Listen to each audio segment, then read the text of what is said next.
Hi friends, ఈరోజు ఈ వీడియోలో రాయగడ జగన్నాథస్వామి ఆలయం బయట ప్రాంగణాన్ని నేను చూపించాలని అనుకుంటున్నాను.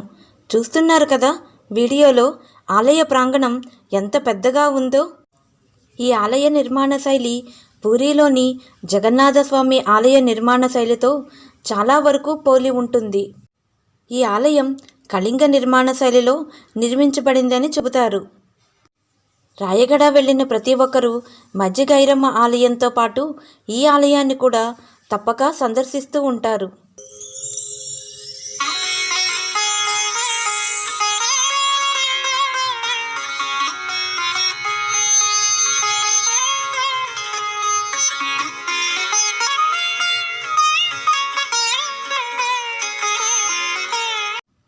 సరే ఫ్రెండ్స్, మరో వీడియోలో మళ్ళీ కలుసుకుందాం.